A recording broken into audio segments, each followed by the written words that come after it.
Welcome back. Today's video, we have quite the exciting one. I actually just received this doll earlier today and did an unboxing, as I'm sure you've already maybe have seen. Today we are going to be working on, as you can see, Mily by Gigi. So this is a French doll from 1964 they lasted until about 1976. So they had a good little run, I will say. Now, this one was gifted to me by a very sweet viewer.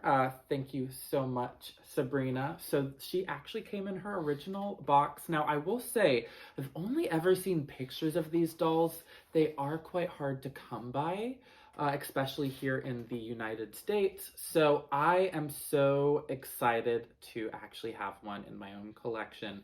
Now, I don't know if this was her original or a proper fashion of hers, or if it is just clone. Regardless, I love it.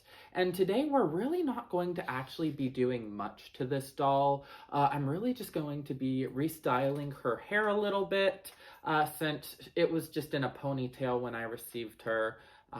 So try to make sure that part looks good. I think she is so fantastic. I think she would have originally had eyebrows, though since I am such a novice with these dolls, I'm not even going to touch anything on her face.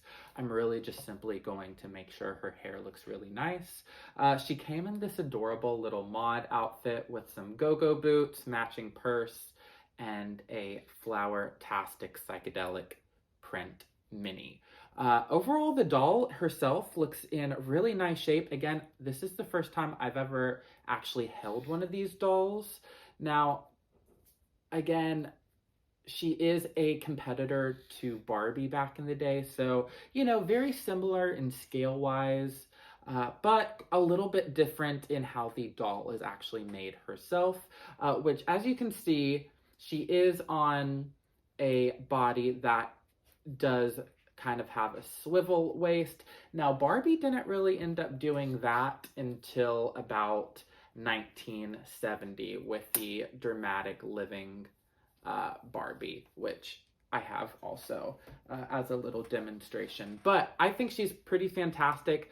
Now, it does appear that one of her legs do bend. Now, it's not like a snap or click for Barbie or with Barbie. It does appear that one leg no longer wants to bend, so I'm not going to force it. Again, not super familiar with handling these dolls. And it does appear that her arms are actually strung with a elastic. So hopefully, you know, we never have to restring those. But I'm going to be very delicate with her. We are just going to kind of give her hair a restyle. Pretty much, I would like to get something close to what is on the box.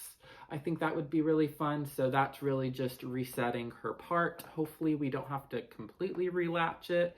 If we do, that's not a huge deal. And maybe just give her, either it might be really sweet, kind of straight, we'll kind of see how it looks, or we might go ahead and give her kind of that poodle curl at the bottom of her hair. So without further ado, let me know if you've ever seen or encountered one of these dolls. I'm gonna start getting into it. I'm going to cut around to what everything I will be using for today's project. So insert now. All right, so here is everything we're going to be using for this project. We're going to be using just a comb, some hair clips, some cotton swabs to give her a good little bit of a wipe down. And that's really about it, besides a kind of a very large and in charge sewing needle. Just helps separate the parting a little bit. So just move her over.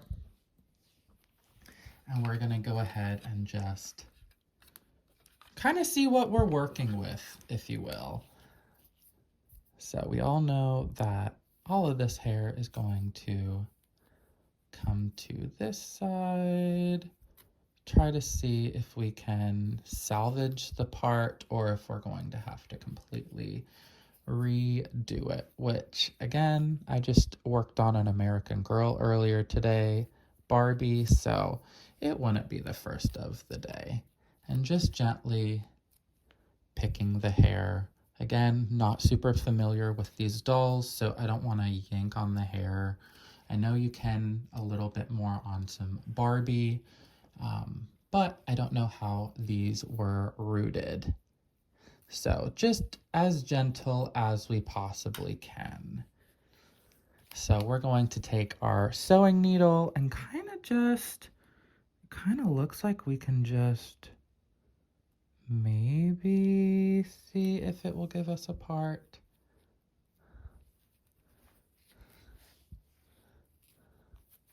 So yeah, as you can see, kind of established a little bit of a part we have going on. So we're just going to take a little bit more hair and do the same thing. I will say this is 10 times easier to do as opposed to working on the crisscross kind of latch of the vintage Barbies where their part is. And looks good. And I'm just gonna keep doing that. So since I have selected her part, I am going ahead with, again, some washi tape, and we are just gonna go ahead and nicely but firmly put that all across her head, making sure her hair lays nice and flat. And then we're gonna go ahead and set that hair just with some hot water, I do believe. Maybe just dunk it in a bit, and we will go from there to kind of give her, oh, I think she is gorgeous. I might just kind of keep her hair more kind of long like that, kind of more in keeping with the psychedelic kind of nature of her outfit. All right, so we have some very hot water here, and I am just going to go ahead and dunk her in. Now, I will say, some of these vintage dolls, you can't just do this. Each doll brand kind of will use a different synthetic fiber for their hair. Now, I will say, since she had this little bit of an extra tail going on, I dipped that in, kind of gave it a test. But I will say, some of these dolls, if you try that and just dump a ton of hot water on their hair to try to set it, it will crisp it up all the way to the root and completely ruin it. It's definitely has happened to me on an emerald probably about 10 years ago, trying to fix one up. But just note, again, you gotta look up what kind of fiber. You gotta do a little bit of a test strand. And granted, this isn't boiling hot water, I will say, but I am still just dunking her in.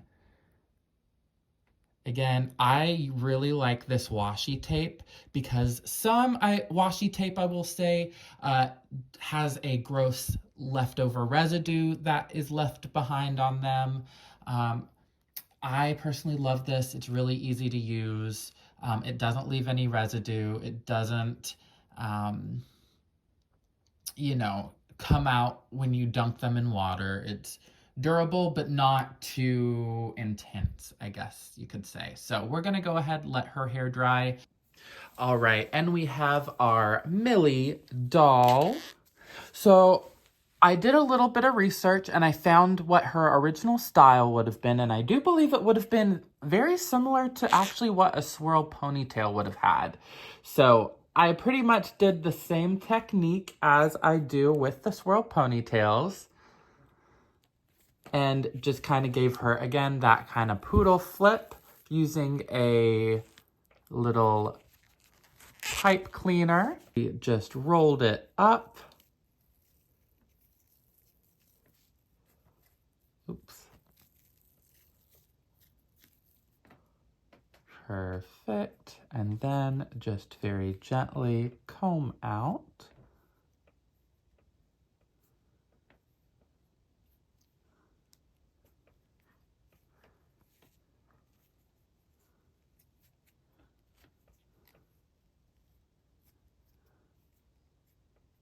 Perfect. All right, you guys. Now, I do have her box, and it is in kind of TLC shape. I'm kind of wanting to reinforce it a little bit with some tape very carefully. Now, again, I am keeping this in my own collection, so I don't mind. I can't speak for every collector, but I rather have it a little bit more reinforced on a good shape so it just doesn't crumble. So I'm just taking clear pieces of tape and just really trying to reinforce those little edges slash corners where it might kind of be cracking a little bit. So I'm just taking it one piece by one piece. I'm not going to be doing this on the outside of the box, just strictly on the inside of the box. Definitely sound off in the comments if you have any tips for restoring vintage boxes.